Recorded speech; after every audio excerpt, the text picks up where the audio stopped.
group of people. Well, we have some very, very good news today, and a lot of good things are happening for our country. Please sit down.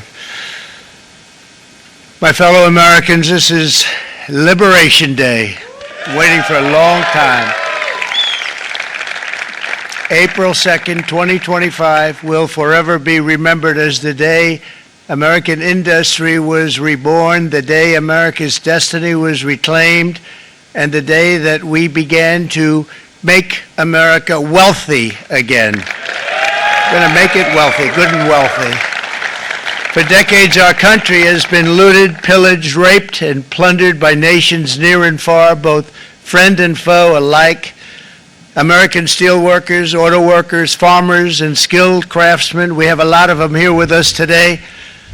They really suffered gravely. They watched in anguish as foreign leaders have stolen our jobs, foreign cheaters have ransacked our factories, and foreign scavengers have torn apart our once beautiful American dream. We had an American dream that you don't hear so much about. You did 4 years ago, and you are now, but you don't too often, and for many years and decades even, you didn't hear too much about. Our country and its taxpayers have been ripped off for more than 50 years, but it is not going to happen anymore. It's not going to happen. In a few moments, I will sign a historic executive order instituting reciprocal tariffs on countries throughout the world. Reciprocal, that means they do it to us and we do it to them. Very simple, can't get any simpler than that. This is one of the most important days, in my opinion, in American history. It's our declaration of economic independence. For years, hardworking American citizens were forced to sit on the sidelines as other nations got rich and powerful, much of it at our expense.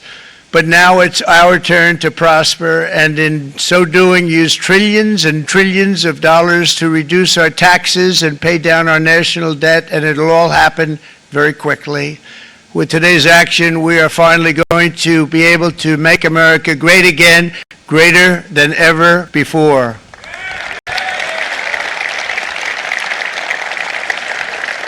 Jobs and factories will come roaring back into our country, and you see it happening already. We will supercharge our domestic industrial base. We will pry open foreign markets and break down foreign trade barriers. And ultimately, more production at home will mean stronger competition and lower prices for consumers. This will be indeed the golden age of America. It's coming back, and we're going to come back very strongly. We're pleased to be joined on this momentous occasion by Vice President J.D. Vance. J.D., thank you. Thank you. Thank you very much. Where are you, J.D.? No, that wasn't too hard to find. I was looking, he likes to take okay to be a lot of confidence, Mike, isn't it? And nearly my entire cabinet is here, as well as Speaker Mike Johnson, who's done an amazing job. And with the great success we had last night in Florida, we have a majority of 7. And 7's like a lot when we had it at 1, right? You've done a fantastic job. And many of the members of the House and Senate are with us. Senators, Congressmen, thank you all for being with us. We appreciate it. For decades, the United States slashed our trade barriers in other countries, while those nations placed massive tariffs on our products and created outrageous non-monetary barriers to decimate our industries. And in many cases, the non-monetary barriers were worse than the monetary ones. They manipulated their currencies, subsidized their exports, stole our intellectual property, imposed exorbitant VAT taxes to disadvantage our products, adopted unfair rules and technical standards, and created filthy pollution havens. They were absolutely filthy, but they always came to us and they said, we're violating, we should pay for it. It's all detailed in a very big report by the U.S. Trade Representative on Foreign Trade Barriers, and I'll just hold it up for you. It's available, and you don't have to pay too much. understand you pay a lot of work for something, actually, because it's a special book. It's frankly, it's very upsetting when you read it, when you see what people have been doing to us for 30 years. This all happened with no response from the United States of America, none whatsoever. But those days are over. Let me offer just a few examples of the vicious attacks our workers have faced for so many years. The United States charges other countries only a 2.4 tariff on motorcycles. Meanwhile, Thailand and others are charging much higher prices, like 60%. India charges 70%. Vietnam charges 75%, and others are even higher than that. Likewise, until today, the United States has for decades charged a 2.5 tariff. Think of that, 2.5% on foreign-made automobiles. The European Union charges us more than 10% tariffs, and they have 20% VATs, much, much higher. India charges 70%, and perhaps worst of all are the non-monetary restrictions imposed by South Korea, Japan, and very many other nations. As a result of these colossal trade barriers, 81% of the cars in South Korea are made in South Korea. 94% of the cars in Japan are made in Japan. Toyota sells 1 million foreign-made automobiles into the United States, and General Motors sells almost none. Ford sells very little. None of our companies are allowed to go into other countries. And I say that, friend and foe, and in many cases, the friend is worse than the foe in terms of trade. But such horrendous imbalances have devastated our industrial base and put our national security at risk. I don't blame these other countries at all for this calamity. I blame former presidents and past leaders who weren't doing their job. They let it happen, and they let it happen to an extent that nobody can even believe. That's why, effective at midnight, we will impose a 25% tariff on all foreign-made automobiles.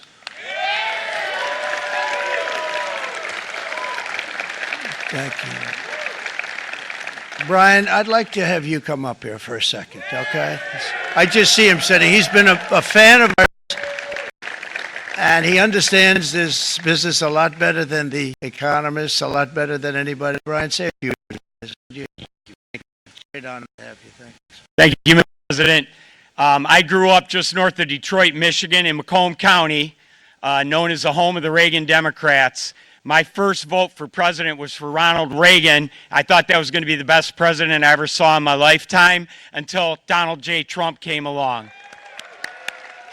I have watched my entire life, I have watched plant after plant after plant in Detroit and in the metro Detroit area close. There are now plants sitting idle. There are now plants that are underutilized, and Donald Trump's policies are going to bring product back into those underutilized plants. There's going to be new investment. There's going to be new plants built.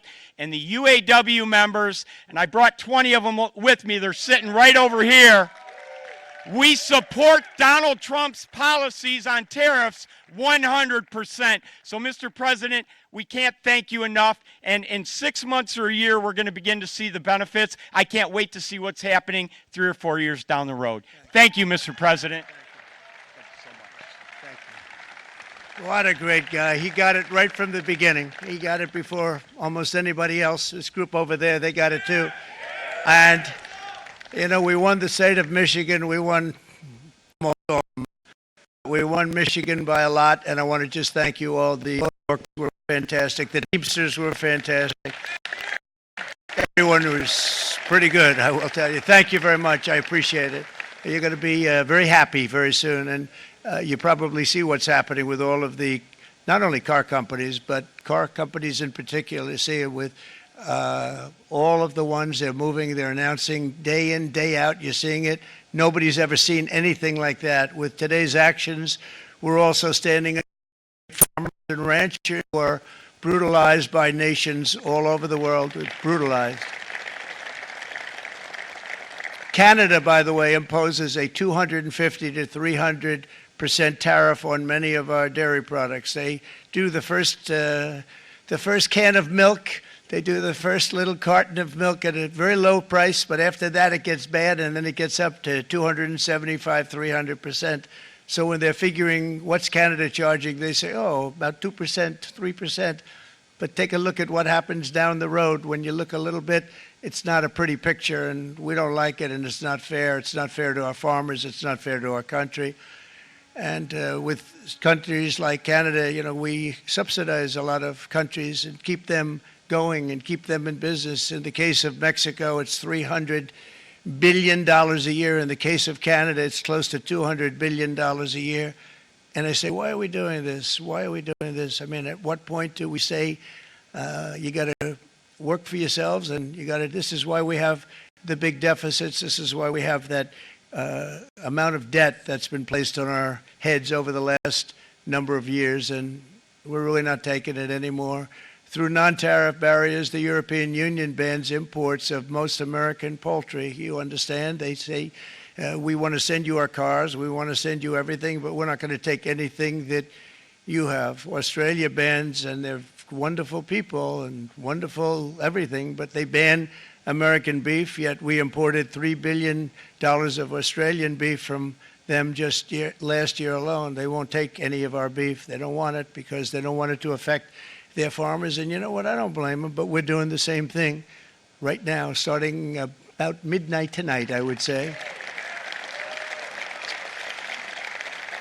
And China charges American rice farmers an overquota, it's called, a tariff rate of 65%. South Korea charges 50, actually they charge different, from 50% to 513%. And Japan, our friend, charges us 700%. But that's because they don't want us selling rice, another thing. Who can blame them, Madam Secretary? Agriculture, great job you did on eggs, by the way. The egg prices came down 50%. You got them down 50%. Once we got involved, they were going through the sky. The egg prices, they were going through the sky, and you did a fantastic job. Now we have lots of eggs, and they're much cheaper, down about 59% now, and they're going down further. We charge 2.8% for so many things that other countries are charging 200%, 300%, and 400% for. If imposing tariffs and protective barriers made nations poor, then every country on earth would be racing to eliminate these policies, and China would be the first on line. They run a very strong country, but they're not first in line, and the American people are paying a very big price. From 1789 to 1913, we were a tariff-backed nation, and the United States was proportionately the wealthiest it has ever been. So wealthy, in fact, that in the 1880s, they established a commission to decide what they were going to do with the vast sums of money they were collecting. We were collecting so much money so fast, we didn't know what to do with it. Isn't that a nice problem to have? What do you think, Marco? Good problem? Marco would love that problem. But we don't have that problem anymore, but we're not going to have it very much longer, I will tell you. But they collected so much money, they actually formed a commission to determine what they were going to do with the money, who they were going to give it to, and how much. Then in 1913, for reasons unknown to mankind, they established the income tax so that citizens, rather than foreign countries, would start paying the money necessary to run our government. Then in 1929, it all came to a very abrupt end with the Great Depression, and it would have never happened if they had stayed with the tariff policy. It would have been a much different story. They tried to bring back tariffs to save our country, but it was gone. It was gone. It was too late. Nothing could have been done. It took years and years to get out of that depression, far longer than even FDR had that office right over there for a long period of time. The ramp system, that's rather intricate, was built because of him, and every time you walk up, you think of him, and he did a great job in many ways, but it lasted long beyond his terms, as you know. But it's not too late any longer, and we're going to start being smart, and we're going to start being very wealthy again. We're going to be wealthy as a country because they've taken so much of our wealth away from us. We're not going to let that happen. We truly can be very wealthy. We can be so much wealthier than any country. It's not even believable, but we're getting smart. Nearly a century later. In the face of unrelenting economic warfare, the United States can no longer continue with a policy of unilateral economic surrender. We cannot pay the deficits of Canada, Mexico, and so many other countries. We used to do it. We can't do it anymore. We take care of countries all over the world. We pay for their military. We pay for everything they have to pay. And then when you want to cut back a little bit, they get upset that you're not taking care of them any longer. But we have to take care of our people, and we're going to take care of our people first. And I'm sorry to say that.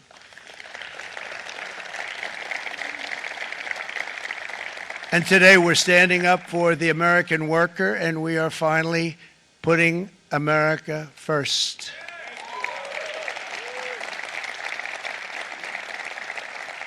In Sleepy Joe Biden's last year in office, the United States hemorrhaged 100,000 manufacturing jobs, and the number was going through the roof at levels never seen before. And our trade deficit reached a record $1.2 trillion, which is unheard of. Since the beginning of NAFTA, the worst trade deal ever made, it was a horror show. I was able to terminate it. They all said you'd never be able to get it out. We had to get approval from Congress to get it terminated. We had to live with that deal. It was the worst trade deal ever made by far. But since the very beginning of NAFTA, our country lost 90,000 factories. Think of what that is, 90,000. Think about putting a map up and putting tax on it. You wouldn't have enough room. 90,000. I said, is that possible? We had it checked 4 different times, and it was actually somewhat higher than that. And 5 million manufacturing jobs were lost while racking up trade deficits of $19 trillion. That was the worst trade deal ever made. As a result of these gigantic losses, foreign nations now own $26 trillion more of American assets than think of this, than the Americans own of their own foreign assets or other foreign assets. The United States can no longer produce enough antibiotics to treat our sick. We have a tremendous problem. We have to go to foreign countries to treat our sick. If anything ever happened from a war standpoint, we wouldn't be able to do it. We import virtually all of our computers, phones, televisions, and electronics. We used to dominate the field, and now we import it all from different countries. A single shipyard in China now produces more ships every year than all of the American shipyards combined. Think of that. And it was a business that we used to dominate. We used to dominate it totally. In short, chronic trade deficits are no longer merely an economic problem. They're a national emergency that threatens our security and our very way of life. It's a very great threat to our country. And for these reasons, starting tomorrow, the United States will implement reciprocal tariffs on other nations. It's been a long time since we even thought of that. We used to think about it a lot. We didn't think about it for many decades, and you see what's happened. For nations that treat us badly, we will calculate the combined rate of all their tariffs, non-monetary barriers, and other forms of cheating. And because we are being very kind, we're kind people, very kind. You're not so kind when you got ripped off with your salaries. My auto worker friends and my Teamster friends and all of the unions that typically voted Democrat, they're not voting Democrat anymore because worker, whether union or non-worker, they're for the Republicans now. That's what happened. But we will charge them approximately half of what they are and have been charging us. So the tariffs will be not a full reciprocal. I could have done that, yes, but it would have been tough for a lot of countries who didn't want to do that. I'd like to see the chart if you have it. Could you bring it up, Howard? This is our great Secretary of Commerce, Howard Lutnick. Thanks, Howard. So if you look at that, China, first row, China, 67%. That's tariffs charged to the USA, including currency manipulation and trade barriers. So 67%, I think you can, for the most part, see it. Those with good eyes, with bad eyes. We didn't want to bring, it's very windy out here, we didn't want to bring out the big charts because it had no chance of standing. Fortunately, we came armed with a little smaller chart. So 67%, so we're going to be charging a discounted reciprocal tariff of 34%. I think, in other words, they charge us, we charge them less, so how can anybody be upset? They will be because we never charge anybody anything, but now we're going to charge. European Union, they're very tough, very, very tough traders. You know, you think of European Union, very friendly. They rip us off. It's so sad to see. It's so pathetic. 39%, we're going to charge them 20%, so we're charging them essentially half. Vietnam, great negotiators, great people. They like me, I like them. The problem is they charge us 90%. We're going to charge them 46% tariff. Taiwan, where they took all of our computer chips and semiconductors. We used to be the king, right? We were everything. We had all of it. Now we have almost none of it, except the biggest company is coming in. We're going to end up with almost 40%. Lee Zeldin's working to get their approvals. And it's an amazing company. Mr. Wei, of one of the great companies of the world, actually. They're coming in from Taiwan, and they're going to build one of the biggest plants in the world, maybe the biggest for that. But 64%, we're going to charge them 32%. Japan, very, very tough, great people. And again, I don't blame the people for doing it. I think they're very smart in doing it. I blame the people that sat right in that Oval Office, right over there, right behind the Resolute desk or whichever desk they chose. Japan, 46%. They would charge us 46%, and much higher for certain items like cars, you know, little items like cars. 46%, we're charging them 24%. India, very, very tough, very, very tough. The Prime Minister just left, and he's a great friend of mine, but I said, you're a friend of mine, but you're not treating us right. They charge us 52%. You have to understand, we charge them almost nothing for years and years and decades, and it was only 7 years ago when I came in, we started with China and charged them. We took in hundreds of billions of dollars from China in tariffs, and they understood, honestly. President Xi understood. He said, look, I understand, and the other countries, and they all understand. We're going to have to go through a little tough love, maybe, but they all understand. They're ripping us off, and they understood it. Prime Minister of Japan, Shinzo Abe. He was a fantastic man. He was unfortunately taken from us, assassination. But I went to him and I said, Shinzo, we have to do something. A trade is not fair.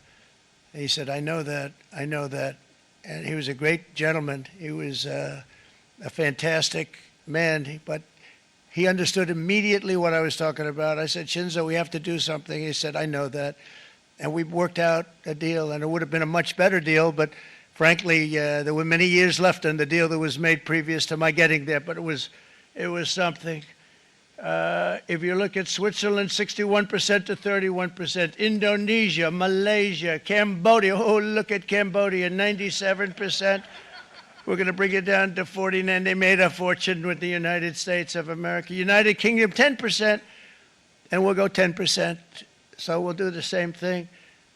South Africa, 60%, 30%, and they've got some bad things going on in South Africa. You know, we're paying them billions of dollars, and we cut the funding because a lot of bad things are happening in South Africa. The fake news ought to be looking at it. They don't want to report it.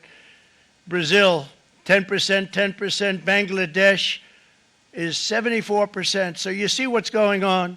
Pakistan, 58%. Sri Lanka, 88%. So what we're doing is we're taking not the full, we could take the full 88%. Thanks a lot, Art. He's doing a very good job. How's he doing, all right? I think you better take it with you. It's not going to last very long. He's going to put it, it's going to follow you down with the wind.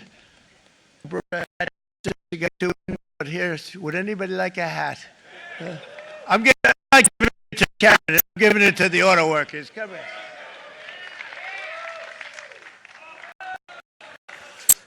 Thank you, fellas. Get it. That's it. That's it. They deserve it more than our cabinet. Our cabinet has plenty of hats. But you see the numbers. There's so disproportionate. So unfair. At the same time, we will establish a minimum baseline tariff of 10%. You notice that on the chart.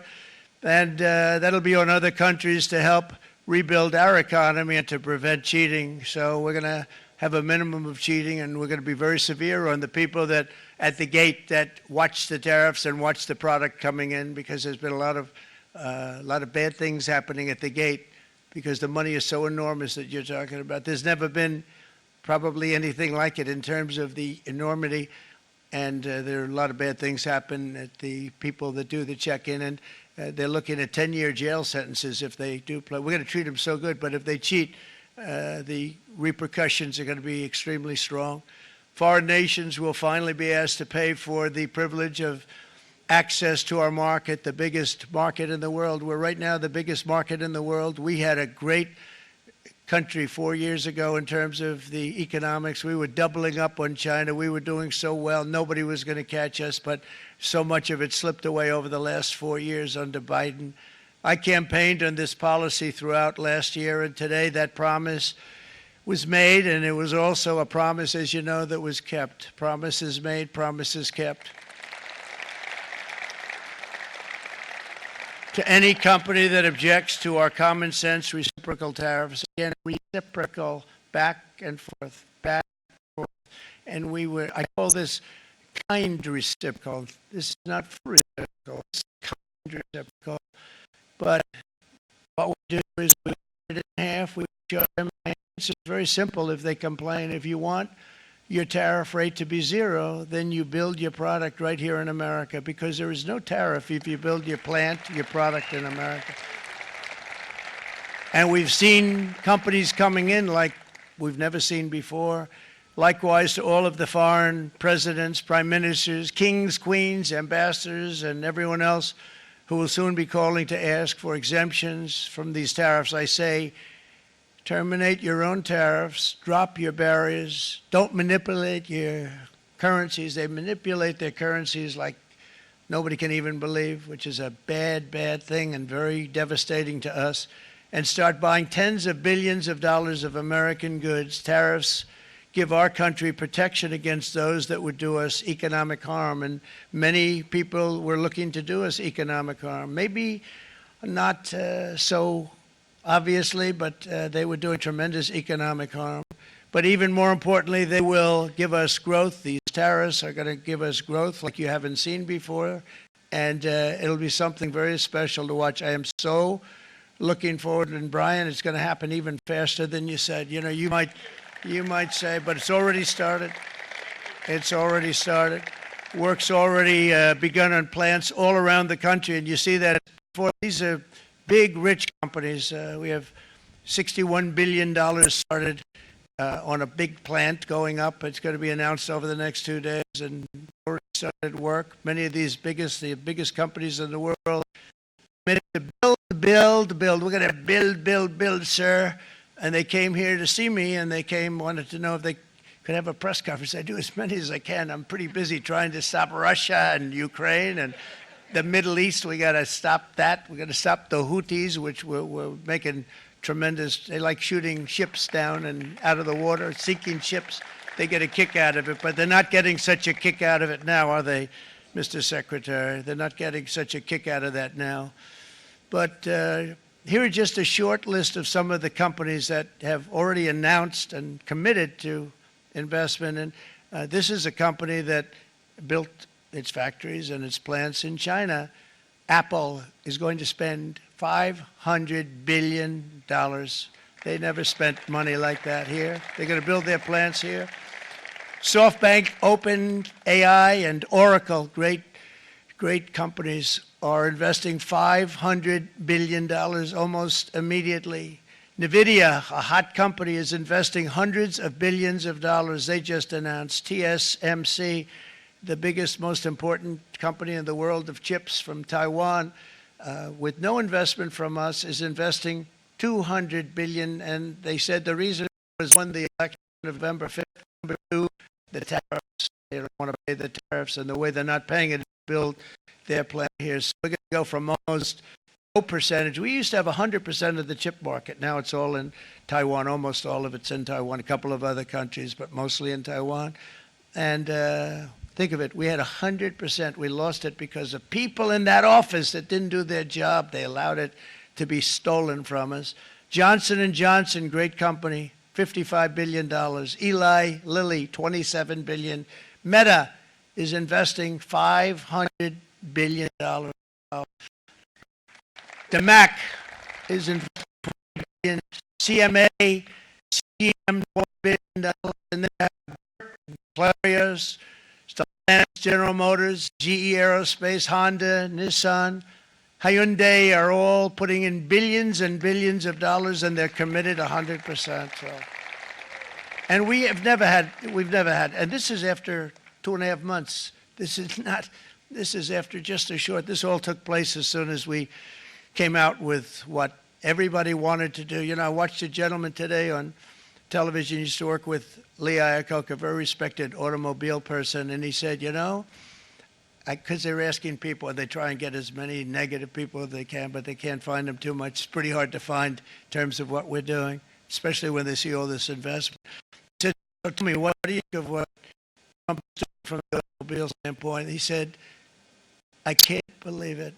Somebody is finally, he's an older guy, real pro, really top guy, with Lee Iacocca. He said, I never thought I'd see the day when this would happen, where somebody had the courage to go and do what has to be done. This is transforming our nation. Our entire nation is going to be transformed, not only with the cars, but on every single other item that's built. We're going to become an industrial powerhouse. And he said that so beautifully today. In fact, I'm going to find out, I'm going to get a tape, and Bruce, I'm going to get that tape, and I'm going to send it to you out in Long Island, and you're going to play it for the people. And all your union workers and your non-union workers out there, you got a pretty even split. But we have, so far, it looks like we're going to have about $6 trillion of investments, and you wouldn't do that in years in this country over the last number of years. $6 trillion, and that's going to be much higher by the end of the year. And think of what $6 trillion is.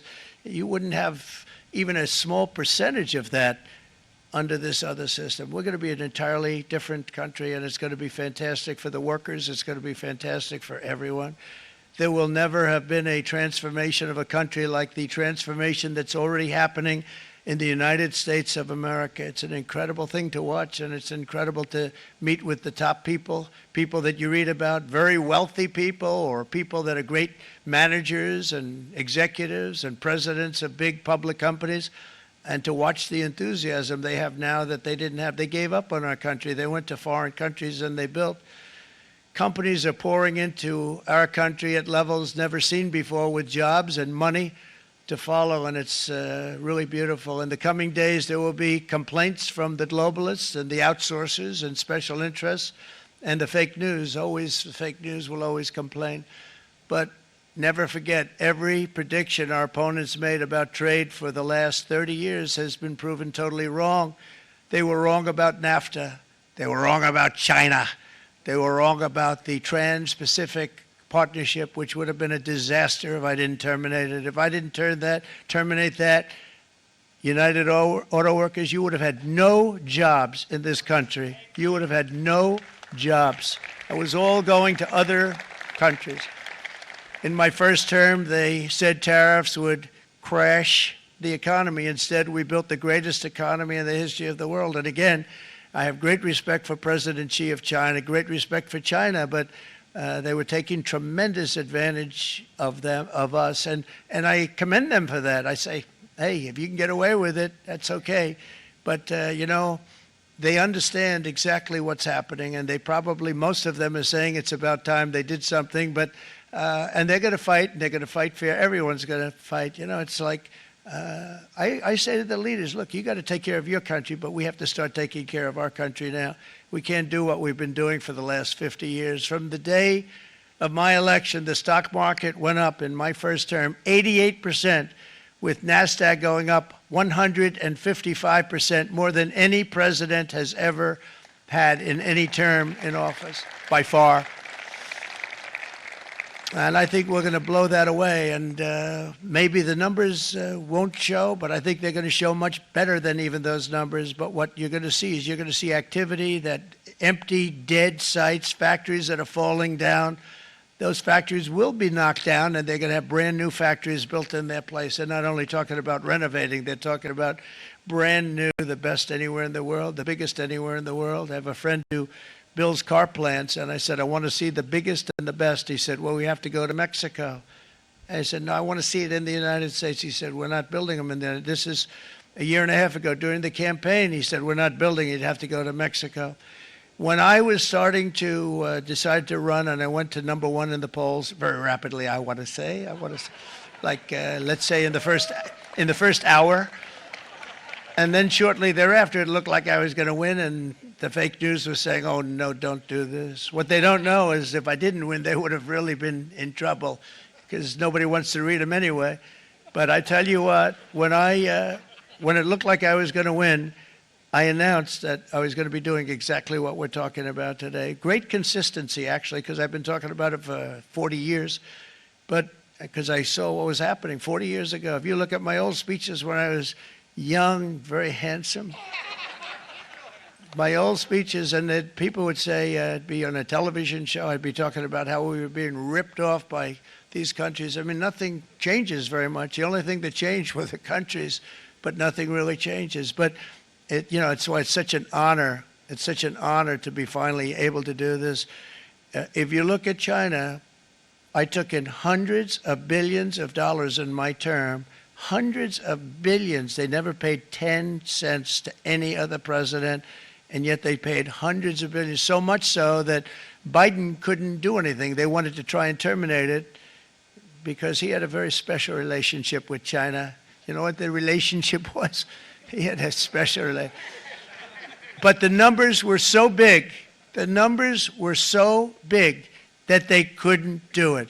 So they did ease it up. They did things that they shouldn't have done. They made it a lot more comfortable for them, but they couldn't do it because the numbers were hundreds of billions of dollars, and I did that.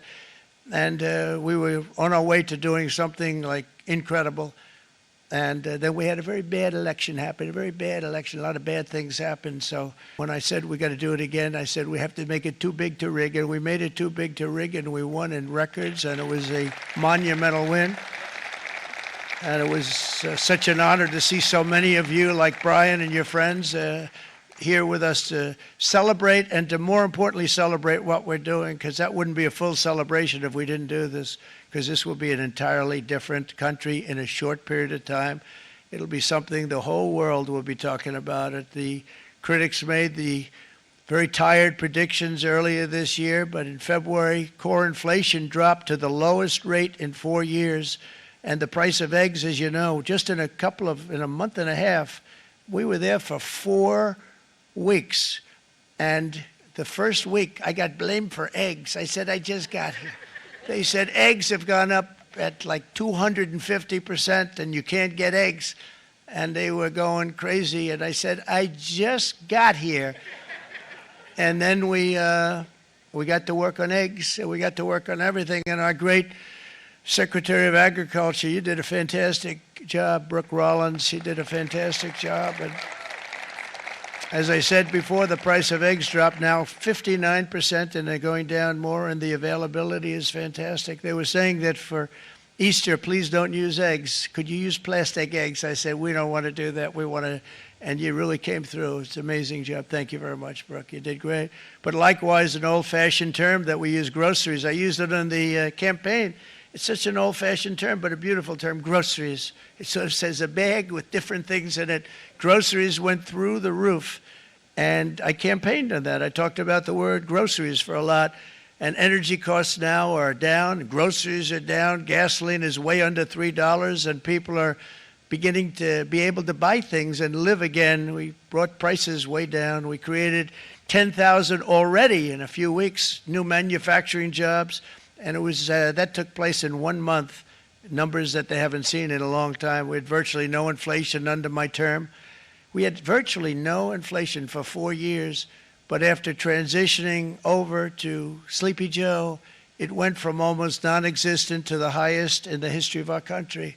They're the highest inflation in the history of our country, brought up by energy and bad spending and bad policy, and a lot of bad things happened. How about allowing millions and millions and millions of people to pour into our country with open borders, where it's so sad to see even now And I see our great secretary of you have done. Stand up, please, Christy. Stand up. Christy Nome and Tom Holman. These people are doing a great job, but gotten them out in records. We have problems with judges that don't want them to go out. They want Tren de Aragua, and they want MS-13, the most vicious gangs ever. Nobody's ever seen anything like it. Absolute killer gangs. They kill people. They don't even think about it. And we put them out, and we have judges now, radical left judges that want to, they don't want them to go out. They want them to even be brought back. Let's bring them back. You've done a fantastic job, and please thank everybody. Homeland Security, thank everybody. Appreciate it. And we now have a border that's the best border that we've ever had, even better than it was my first term. My first term we did good, but this one we really specialized in. We've done really well. And we had records then. We had the best, safest border. 4 years ago, we had the best border there ever was. And now we have you've actually matched it and done even better. And we're going to get it down the right way. And we want people, by the way, to come into our country, but we want to come in through a legal process. We want them to come in legally. We need more people. We need people to raise land and help auto workers and the Teamsters and the non-union people and everybody else. We need people and the farmers. And we're going to let people come in. We want them to come legally. They have to have the capability of loving our country, not people that hate our country. We don't want them in our country.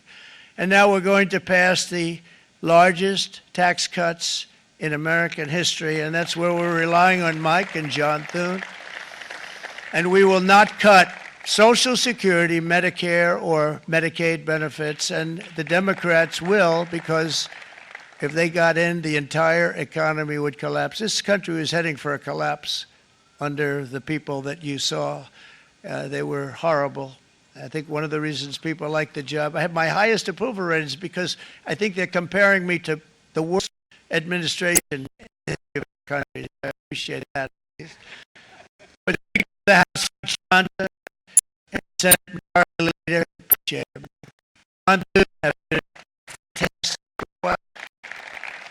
But they've been working tirelessly on taking the next step to pass the plan for our one big, beautiful bill. I'd like to name it that. One big, maybe that's everybody calls it one beautiful bill, and it will be that. It'll have everything, the big tax cut, and every incentive there is. It'll be fantastic. And by the way, for the cars, we're asking for an interest deduction on a loan. So if you build the car, only in America we do it, Brian. If the car's not built in America, you don't get the interest rate deduction.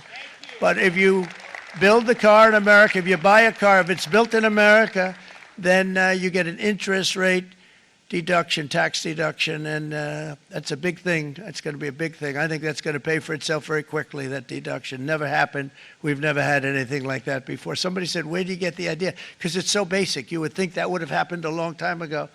It never did, and I'm very happy it didn't, because now I can say that was my idea. But we're going to get us closer to the debt extension. We have to get the debt extension passed, and I know you're going to be able to do that, Mike, and it's very important that you do that. And all of the other things that the Senate budget plan gives us, along with working, because I know they're working together, John and Mike, and the two bills are going very well together. We need to get our shared priorities done, including certain permanent tax cuts. We want the tax cuts to be permanent, spending cuts, energy and historic investments in defense, border, and so much more. We're covering everything. These will be phenomenal. There'll be no bill like this going to straighten. One bill is going to straighten out our country for many, many years to come. And we said, let's just do it and let's get it done. And some guys will love it and some guys will like it a little bit less because they're not getting what they were exactly looking for, but they're getting a lot. They'll never, if we get this done, it'll be the most incredible bill ever passed in the history of our Congress and Senate and congressmen, the senators and the congressmen, many of whom are here today, will be very proud of themselves. I really believe that. It's going to set us on a whole new prosperous path. We're going to cut spending and right-size the budget back to where it should be. We're going to do that very strongly. Thank you, Rick. Thank you. John, thank you. Oh, look at all of our senators over there. Oh, boy. That's a nice group of people. But I won't like them so much if they don't get this bill done. That's a great group, and Congressman, thank you very much. I appreciate it. Tremendous people. The Senate plan is my complete and total support, and the House plan likewise is very similar. Moving along pretty much the same step, and as soon as you're ready, you'll show it to me, and I'm sure you'll have my support, Mike. Every Republican congressman and senator must unify. We have to unify. We can't be separated. We have to get it done. We have to get absolutely everything we can, and we have to take care of the American people. That's the only thing that matters. We have to take care of the American people first. We need to pass this bill immediately, get it done, including debt extension. From this day on, we're not going to let anyone tell us that American workers and families cannot have the future that they deserve. We're going to produce the cars and ships, chips, airplanes, minerals, and medicines that we need right here in America. The pharmaceutical companies are going to become roaring back. They're coming roaring back. They're all coming back to our country, because if they don't, they got a big tax to pay. And if they do, I'll be very happy, and you're going to be very happy, and you're going to be very safe. We're going to build our future with American hands, with American heart, American steel, and we're going to build it with American pride like we used to. We're approaching our 100th day as president, and have been given credit by a lot of people, actually, even some of the fake news. Can you believe it? Which in this case, hopefully, isn't fake, for having done more in that time than any other administration in the history of our country in the first 100 days. I think we've had an amazing, in terms of what we've done, what we've gotten accomplished. I'd like to see if we can get that war ended and another war from not starting in the Middle East. We have to get Russia. They're losing 2,000 on average, 2,500 people a day, young people, soldiers, Russian. Think of that, 2,500 through some days, but on average, probably over about a 1 week period, it's 2,712, they say. They're losing those soldiers. They're dying. They're being decimated. And they're not from our country, but they're from other countries. But they're human beings. They're from Russia. They're from Ukraine in this period, most of them. And we're going to get it stopped. It's a senseless war that would have never happened if I was president, and it shouldn't be allowed to go on. And I think we're being given good cooperation by Russia and by Ukraine, but we have to get it stopped. It's humanity. It's humanity. It's a terrible thing. This will be a very big moment. I think you're going to remember today. It's going to be a free nation that we're dealing with. We're going to have a very free and beautiful nation. It's going to be Liberation Day in America, and it's going to be a day that hopefully you're going to look back in years to come and you're going to say, you know, he was right. This has turned out to be one of the most important days in the history of our country. God bless you. God bless you. Thank you very much.